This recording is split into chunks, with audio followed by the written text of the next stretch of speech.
أعوذ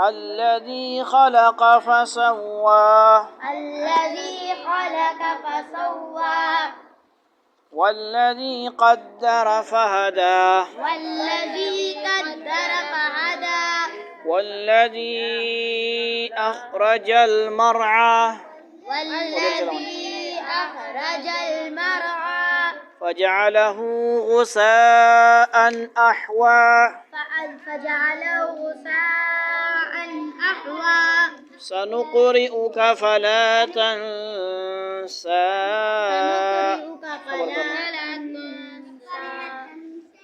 إلا ما شاء الله إنه يعلم الجهر وما يخفى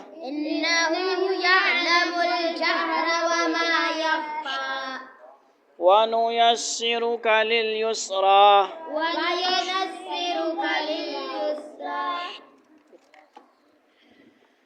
فذكر إن نفعت الذكرى